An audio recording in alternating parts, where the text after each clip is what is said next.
반갑습니다. 유태인 목사입니다.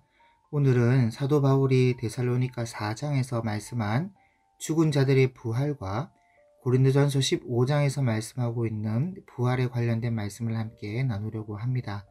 그리고 부활과 관련해서 천국과 지옥에 대한 개념도 함께 짚어 드리려고 합니다. 왜냐하면 그래야 요한계시록을 원만하게 잘 이해할 수 있기 때문이죠. 그럼 먼저 데살로니가전서 4장 13절부터 18절까지 말씀을 살펴볼 텐데, 이 본문은 장례식에서 자주 사용하고 있는 본문이죠. 말씀을 한번 펴보시고 본문과 함께 살펴보도록 하겠습니다. 데살로니가 4장 13절입니다. 형제들아, 자는 자들에 관하여는 너희가 알지 못함을 우리가 원하지 아니하노니 이는 소망 없는 다른 이와 같이 슬퍼하지 않게 하려 함이라.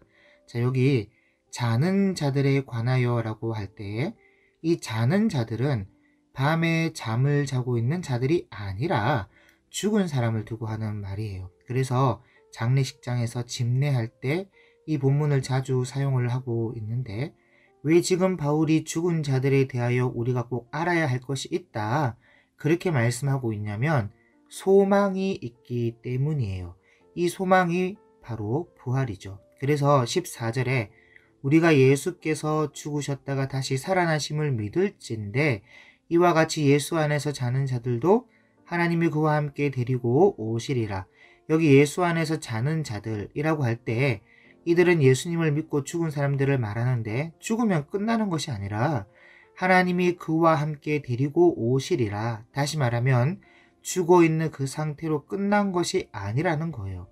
예수님께서 죽으셨다가 부활하신 것처럼 그것을 믿을진데 우리도 부활한다는 겁니다. 그래서 15절에 우리가 주의 말씀으로 너에게 이것을 말하노니 주께서 강림하실 때까지 우리 살아남아 있는 자도 자는 자보다 결코 앞서지 못하리라. 자, 이 말이 무슨 말이냐면 마지막 때 예수님이 재림하시기 전에 죽은 자의 부활이 있는데, 여기서 죽은 자들은 예수님을 믿고 죽은 자들을 말을 하는 것이죠. 그래서 이들이 부활하는데 믿는 자들에 대해서 두 부류로 나눠져. 믿는 자들. 그때 그 시기는 예수님 재림 전이고, 그렇다고 예수님이 오시기 바로 직전이 아닙니다. 강림 직전이 아니라 천사의 마지막 납할 때, 7번째 납할 때 예수님을 믿는 사람들 중에서 두 부류로 나눠져요. 하나는 천사의 마지막 납할 소리를 듣게 될 현재 살아서 믿고 있는 사람들과, 또 하나는 이미 믿고 죽은 사람들로 나눠집니다. 그래서 15절 말씀은 이런 말이에요. 마지막 납할 소리에 제일 먼저 이미 믿고 죽은 사람들이 육체로, 정확하게는 영체로 부활하여 하늘로 들려 올라가게 되고, 그 다음 순서로 이 땅에 살아있는 사람들이 호련히 변하여 하늘로 휴거된다는 말씀을 하고 있는 거예요. 그래서 16절에 주께서 호련과 천사장의 소리와 하나님의 나팔 소리로 친히 하늘로부터 강림하시리니 그리스도 안에서 죽은 자들이 먼저 일어나고 그 후에 우리 살아남은 자들도 그들과 함께 구름 속으로 끌려 올려 공중에서 주를 영접하게 하시리니 그리하여 우리가 항상 주와 함께 있으리라. 자, 그러니까 저 창세기 과거로부터 우리 미래에 요한계시록의 그날까지 그리스도 안에서 죽은 수많은 그리스도인들이 먼저 일어난다는 거예요. 그리고 그것도 영체로, 영의 몸을 가진 존재로, 육체를 가지지만 지금 우리 같은 이런 육체가 아니라 영체로, 영의 몸을 가진 존재로 신령한 몸으로 부활해서 올라가는 겁니다. 이 몸에 대한, 이 영체에 대한 것은 뒤에 고린도전서 15장에서 자세히 설명하도록 하겠습니다. 어쨌든 그리스도 안에서 죽은 자들이 먼저 일어나고 그 뒤에 살아남은 자들이 호련히 변하여 구름 속으로 끌려 올려 공중에서 주를 영접하게 되는데, 이것을 신학적인 용어로 휴거한다 이렇게 말하는 것이죠. 그런데 여기서 순서를 하나 바로 잡아야 될 것은 16절에 보면 천사장의 소리와 하나님의 나팔 소리로 친히 하늘로부터 강림하신다 이렇게 말씀하고 있는데, 여기 나팔 소리는 마지막 7번째 나팔이지만 이 일곱 번째 나팔 때 예수님이 강림하시는 건 아닙니다. 이 일곱 번째 나팔이 불면 우리 그리스도인들은 더 이상 이 땅의 시간에 얽매이지 않아요. 우리는 모든 것이 끝납니다. 죽은 자는 부활해서 하늘로 올라가게 되고 살아남은 자들도 휴거되어 올라가니까 이 땅에서는 불신자들만 남게 되고 그리스도인들은 이제 더 이상 이 땅의 시간에 지배받지를 않아요. 그래서 사도 바울이 하나님의 나팔 소리로 치니 하늘로부터 강림하신다 그렇게 표현한 것 같은데 요한계시록에 따르면 이 땅에 남은 불신자들만을 위한 일곱 대접 재앙이 기다리고 있고 그 대접 재앙으로 엄청난 고통을 준 다음에 예수님이 강림하시면서 모든 것을 끝내십니다. 자, 여기까지 데살로니가 전서 4장 말씀이고 그 다음 고린도전서 15장으로 넘어가겠습니다. 이 15장이 참 중요해요. 마지막 때 있을 부활에 대해서 가장 잘 설명해주고 있는 장인데 먼저 절을 나눠서 간단하게 말씀을 좀 드리자면 1절에서 11절까지 예수님이 부활하신 사건은 사실이다. 증인들이 이렇게 많다 하는 것을 기록하고 있고 12절부터가 죽은 사람의 부활에 대한 본격적인 논증을 펼치는데 죽은 자의 부활이 없다고 말하는 이들에게 12절부터 34절까지 사도 바울은 한마디로 주 안에서 죽은 자들이 반드시 부활한다. 그것을 말씀하고 있습니다. 예수님이 부활의 첫 열매가 되신 것처럼 그리스도 안에서 죽은 우리도 부활하여 살게 될 것을 말씀하는데 20절을 보시면 그러나 이제 그리스도께서 죽은 자 가운데서 다시 살아나사 잠자는 자들의 첫 열매가 되셨도다.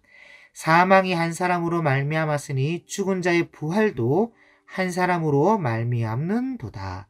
자, 여기 사망이 한 사람으로 말미암았다는 것은 아담의 죄로 사망이 들어왔다는 것이고 죽은 자의 부활은 한 사람, 예수 그리스도의 부활로 인하여 죽은 자의 부활이 있다는 것을 말씀하고 있습니다. 그래서 22절에 아담 안에서 모든 사람이 죽은 것 같이 그리스도 안에서 모든 사람이 삶을 얻으리라. 그리스도를 믿는 사람들에게 국한된 새로운 삶이라는 것이죠. 그러나 각각 자기 차례대로 되리니 먼저는 첫 열매인 그리스도요. 다음에는 그가 강림하실 때에 그리스도에게 속한 자요. 자, 여기 첫 열매인 그리스도는 이미 부활하셔서 승천하셨으니까 지나간 것이고 그 다음 순서가 우리입니다. 천사가 마지막 나팔을 불 때 그리스도 안에서 죽은 자가 부활하여 승천하고 살아남은 자도 휴거하게 되어서 이 땅에서의 삶을 마감하게 돼요. 그리고 이 땅에 남은 자들은 전부 이제 불신자들만 남게 되는 것인데 24절에 그 후에는 마지막이니 그가 모든 통치와 모든 권세와 능력을 멸하시고 나라를 아버지 하나님께 바칠 때라. 자, 여기에 멸하시고 나라를 아버지 하나님께 바칠 때가 바로 일곱 대접 재앙을 붙고 난 뒤에 진짜 예수님이 강림하실 때입니다. 그러니까 이 땅의 모든 역사와 시간이 끝나는 때가 이때인데 그때 온 세상을 어지럽혔던 적그리스도와 짐승, 거짓 선지자들 이런 놈들을 산채로 잡아다가 불과 유황못에 먼저 집어 던져버리고는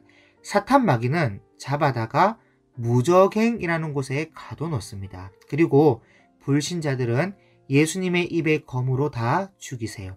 그리고 또 하나 볼 것은 24절 서두에 보면 그 후에는 마지막이니 라고 말씀하고 있는데 이 마지막은요 순서상 마지막 부활이 있다는 것이고 이 부활은 불신자들의 부활을 말하는 겁니다. 그러니까 정확한 것은 아니지만 제가 보는 요한계시록에 의하면 이 불신자들의 부활은 그리스도인들이 예수님과 함께 1000년 동안 왕노릇하는데 그 1000년 왕국의 세월이 지난 이후에 사탄 마귀가 무적행에서 풀려나는 날이 있어요. 그때 이들도 부활하는데 요한계시록에 의하면 다시 한 번 더 무적행에서 풀려난 사탄 마귀가 사람들과 함께 하나님을 대적한다고 기록하고 있습니다. 그래서 그때 하나님께서 하늘에서 불을 내려 보내서 부활한 모든 불신자들을 태워버리세요. 그래서 그때 불신자들은 불에 타서 죽었을 것으로 보이는데, 그때 사탄 마귀는 이제 잡아다가 불과 유황못에다가 던져 넣는 장면이 나옵니다. 성경에 보면 불과 유황못에는 이미 짐승과 거짓 선지자가 들어가 있다고 말씀하고 있어요. 그리고 난 다음에 하나님께서 심판하는 보좌를 베풀고 마지막 심판을 하시는데, 양과 염소로 오른편과 왼편으로 나눠서 심판하는 장면이 나와요. 그리고 이제 왼편에 있던, 염소 편에 있었던 이 불신자들도 그때 불과 유황못에 던져져서 모든 것이 끝나는 것으로 이제 마무리하고 있습니다. 자, 이때는 이 불신자들이 다시 영체로 부활해서 유황못에 들어가는지 아니면 영혼이 들어가는 것인지 그것은 잘 모르겠습니다. 이 부분에 대해서는 성경이 침묵하고 있어요. 그런데 정황상 아마도 영체의 몸으로 유황못에 들어가지 않았을까 추측해 봅니다. 어쨌든 불신자의 부활은 천년 왕국 이후에 있어요. 25절, 그가 모든 원수를 그 발 아래에 둘 때까지 반드시 왕노릇 하시리니. 자, 이것이 그리스도인들이 그리스도와 함께 천년 동안 왕노릇 한다는 것이고, 요한계시록에 나오죠. 그 이후에 26절에 맨 나중에 멸망받을 원수는 사망이니라. 이렇게 심판하는 보좌 앞에서 모든 것이 끝나는 것입니다. 어쨌든 죽은 사람의 부활이 있다는 것을 지금 사도 바울이 말씀하고 있는데 35절부터 58절까지 아주 중요한 말씀을 하고 있어요. 사도 바울이 구체적으로 몸의 부활에 대해서 자세하게 설명해 주고 있습니다. 35절을 보시면 누가 묻기를 죽은 자들이 어떻게 다시 살아나며 어떠한 몸으로 오느냐 하리니. 자, 그러니까 누구나 다 궁금한 내용이죠. 이것은 어떤 몸으로 오느냐, 부활했을 때 어떤 몸이 되느냐, 지금 우리와 같은 육체로 부활하느냐, 이런 것이 궁금하다는 것이죠. 그래서 36절에 어리석은 자여, 네가 뿌리는 씨가 죽지 않으면 살아나지 못하겠고, 또 네가 뿌리는 것은 장래의 형체를 뿌리는 것이 아니요 다만 밀이나 다른 것의 알맹이 뿐이로되 하나님이 그 뜻대로 그에게 형체를 주시되 각 종자에게 그 형체를 주시느니라. 그러니까 이것이 무슨 말이냐면, 우리가 배추를 얻기 위해서 다 자란 배추를 심는 것이 아니잖아요. 배추 씨를 땅에 심어서 그 씨가 썩어 죽음으로 배추 씨 알맹이가 배추의 형체로 자라나는 것처럼, 우리가 부활할 때 우리의 부활도 우리 육신의 것으로 심었지만 육신이 썩어 죽어 신령한 몸으로 부활한다는 그런 말을 하고 있는 겁니다. 그래서 아직은 우리가 부활했을 때 얻게 되는 이 신령한 몸의 형체가 어떤 형체인지는 모르지만, 분명한 것은 우리가 만질 수 있고 느낄 수 있는 어떠한 신령한 몸의 형체로, 어떤 육체의 한 형태겠지만 신령한 몸의 형체로 부활할 것이고, 이 신령한 형체의 몸은 하나님이 자기 뜻대로 형체를 주실 것이다 라는 말씀을 하고 있는 겁니다. 39절 보세요. 육체는 다 같은 육체가 아니니 하나는 사람의 육체요, 하나는 짐승의 육체요, 하나는 새의 육체요, 하나는 물고기의 육체라. 그러니까 다 단백질, 지방, 이런 덩어리이긴 하지만 이 육체들이 같은 육체가 아니라는 것이죠. 땅의 육체들도 같은 육체가 아니에요. 단백질, 지방, 이런 것은 같지만 같은 육체가 아니죠. 그리고 40절에 하늘에 속한 형체도 있고 땅에 속한 형체도 있으나 하늘에 속한 것의 영광이 따로 있고 땅에 속한 것의 영광이 따로 있으니 해의 영광이 다르고 달의 영광이 다르며 별의 영광도 다른데 별과 별의 영광이 다르도다. 그러니까 별과 별 사이에서도 영광이 다를 만큼 형체도 각각 다르고 영광도 각각 다르다는 것입니다. 그래서 42절에 죽은 자의 부활도 그와 같다는 거예요. 썩을 것으로 심고 썩지 아니할 것으로 다시 살아나며 욕된 것으로 심고 영광스러운 것으로 다시 살아나며 약한 것으로 심고 강한 것으로 다시 살아나며 육의 몸으로 심고 신령한 몸으로 다시 살아나나니, 자, 여기서부터가 중요한데, 육의 몸이 있은즉 또 영의 몸도 있느니라. 여기 여러분 줄 꺼놓으시기 바랍니다. 육의 몸이 있은즉 또 영의 몸도 있느니라. 그래서 여러분, 우리가 부활하게 되는데 그저 육신이 없는 영으로만 존재하는 것이 아니라 지금처럼 우리가 가진 육체로 부활하게 될 거예요. 그런데 영의 몸으로, 신령한 몸으로, 그런데 다른 육체로 부활한다는 겁니다. 뭐 피부로 느끼는 느낌도 있고 먹는 기쁨도 있고 뭐 그런 육체로 부활하긴 하지만, 분명한 것은 현재 이 땅에서 살고 있는 지금 내 육체, 이런 육체로 부활하는 것은 아닙니다. 전혀 다른 육체, 영의 몸, 영체로 다시 부활하게 된다는 거예요. 뭐 대소변을 넣어야 되거나 몸이 아프거나 피곤하고 늙고 그런 육체가 아니라 영의 몸, 영체로 부활합니다. 그런데 또 달라요. 별과 별의 영광이 다르도다 할 정도로 우리 그리스도인들이 부활했을 때의 신령한 몸의 영체와 불신자들이 나중에 부활했을 때 가지게 되는 그런 영체가 다릅니다. 영광도 다르고 육체도 어떻게 보면 다를 수가 있어요. 그런 것을 이런 말씀을 통해서 우리가 유추할 수 있다는 것이죠. 여러분 보세요. 예수님이 변화산에 올라갔을 때 호련히 변하여 완전히 다른 신령한 모습으로 변모하셨죠. 그리고 모세와 엘리야를 만나서 이야기를 나누시는데 전혀 다른 모습으로 변하시는 것을 제자들이 봤지 않습니까?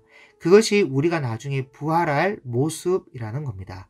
45절 보세요. 기록된 바 첫 사람 아담은 생명이 되었다 함과 같이 마지막 아담은 살려주는 영이 되었나니, 그러나 먼저는 신령한 사람이 아니요 육의 사람이요 그 다음에 신령한 사람이니라. 그러니까 순서가 그렇다는 것이죠. 지금은 육의 사람으로서 이런 보잘것없는 육신으로 지금 우리가 살고 있지만 나중에 부활할 때는 신령한 사람으로, 신령한 몸으로 부활한다는 겁니다.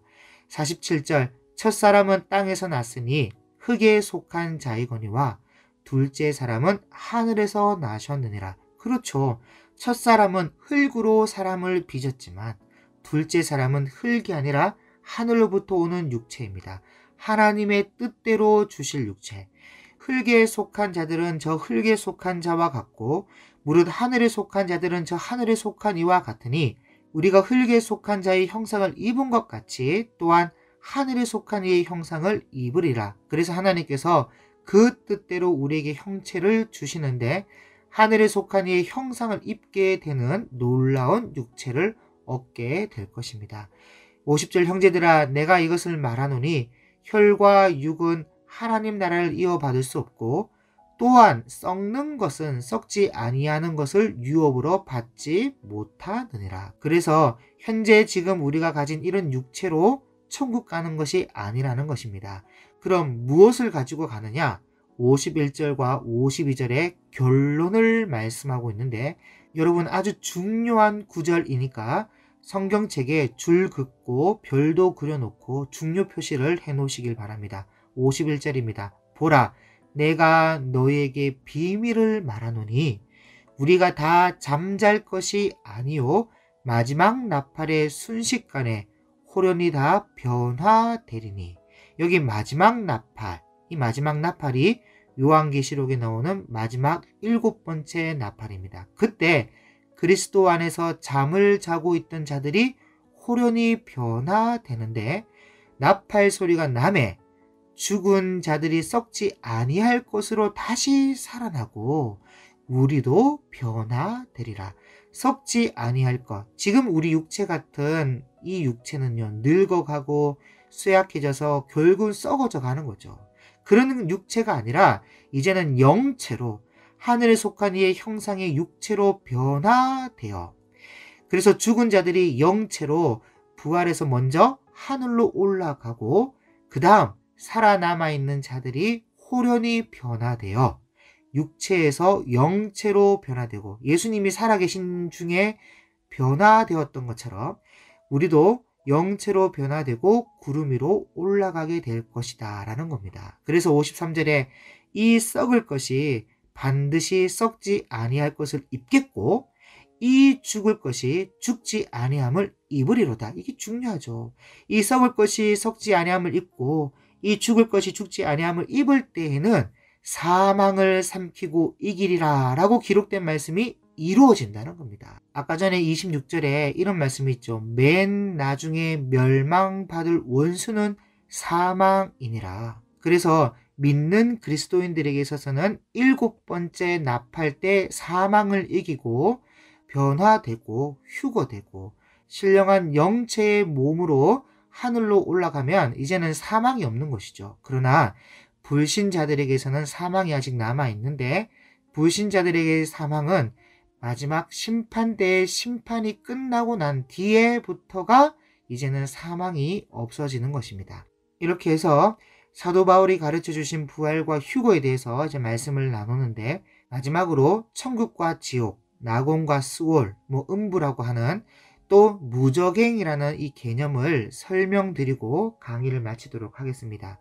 우리가 흔히 사용하는 말로 죽으면 천국 간다, 지옥 간다 이렇게 표현하는데 의미로서는 이해가 되지만 정확하게는 낙원에 간다, 그리고 지옥 대신에 스올 또는 음부에 간다가 정확한 표현입니다.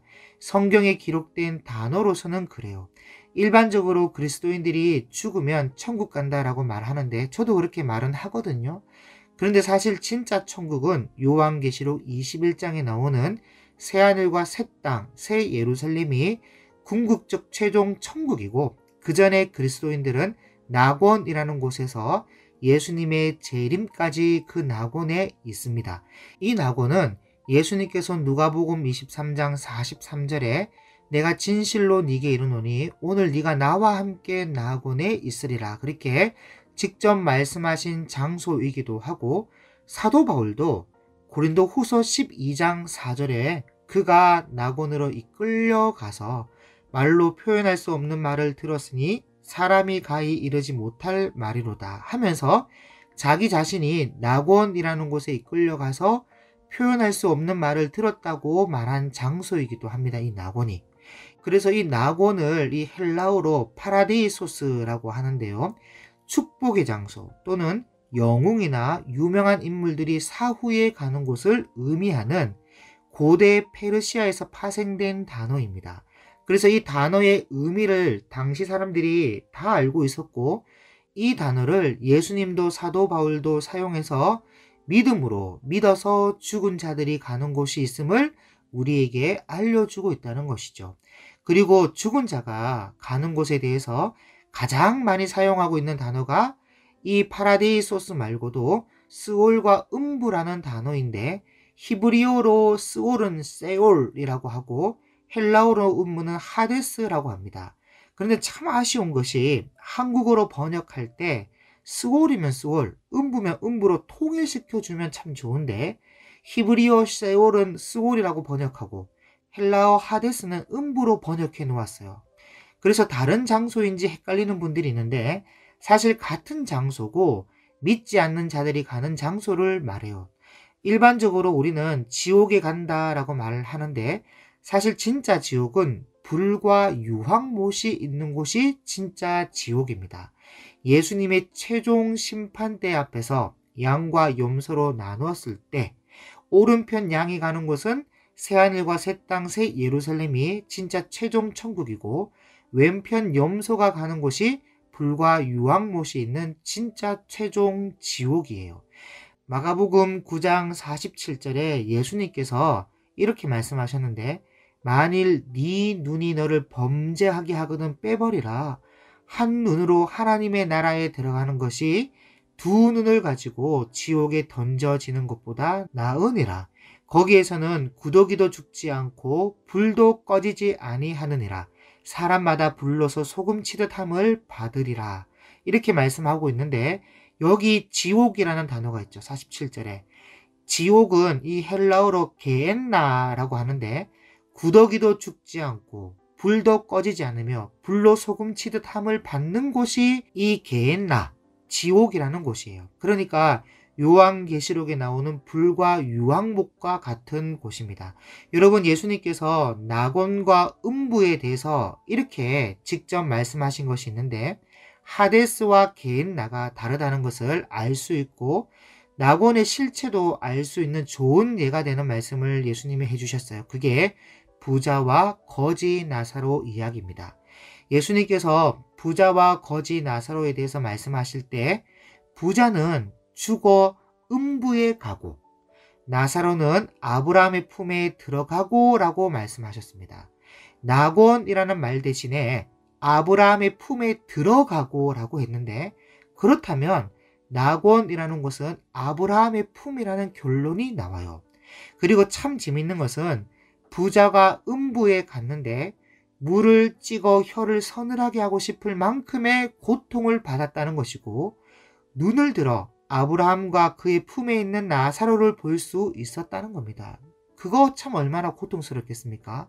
그리고 부자가 아버지 아브라함이요 하면서 아브라함을 불렀고 아브라함이 대답할 수 있는 대화가 가능했으며, 또 음부와 낙원 중간에는 큰 구렁텅이가 놓여 있어서 서로 건너갈 수 없다고 말씀하고 있습니다. 이것이 예수님께서 말씀하신 부자와 거지 나사로를 통해 볼 수 있는 음부와 낙원인데, 분명한 것은 누구든지 죽으면 그 믿음의 유무에 따라 믿는 자가 가는 곳은 낙원, 곧 아브라함의 품이고, 불신자가 가는 곳은 음부, 스올이라는 그 고통이 존재하는 곳에 간다는 것입니다. 그러다가 궁극적 마지막 날, 예수님이 세상을 심판하시고 양과 염소로 나누고 난 뒤에 가는 곳이 있는데, 믿는 자는 낙원에서 새하늘과 새 땅, 새 예루살렘으로 들어가고, 불신자는 음부에서 구더기도 죽지 않고 불로 소금치듯 하는 불과 유황못에 들어가게 된다는 것입니다. 자, 그리고 마지막으로 무적행에 대해서 말씀을 좀 드리자면, 무적행은 일단 사람이 죽어서 가는 곳이 아닙니다. 무적행은 헬라어로 아비소스라고 하는데, 뜻이 태초의 깊음, 깊이를 잴 수 없는 지하세계라는 제 뜻을 가지고 있는 말이에요. 여기는 사람을 위해서 준비된 곳이 아니라 사탄 마귀와 악한 귀신들을 위해서 준비된 감옥과 같은 곳입니다. 누가복음 8장 31절에 보면 군대 귀신 들린 자에게 예수님께서 이름을 물어요. 그랬더니 내 이름은 군대입니다. 많은 귀신이 들렸습니다 하면서 귀신이 예수님께 강구하는 장면이 나오는데, 그 강구가 31절에 8장 31절에 무적행으로 들어가라 하지 마시기를 강구하더니 그랬어요. 그러니까 무적행은 귀신들이 들어가는 감옥과 같은 곳이고, 이런 강구의 내용을 봤을 때 영적인 세계에서, 우리 눈에 보이지 않는 세계에서 정말 사람에게 악을 끼치는, 정말 있어서는 안 되는 악한 힘이 있는 귀신들은 예수님이 무적행으로 보내고 계셨다는 것을 알 수 있습니다. 그리고 또 하나의 예가, 나중에 예수님이 온 세상을 심판하러 오실 때 사탄 마귀를 무적행에 가두고 천년이 차기까지 나오지 못하게 하시거든요. 그래서 무적행은 악한 귀신과 사탄 마귀가 가는 감옥이다, 이렇게 보시면 되겠습니다. 감사합니다.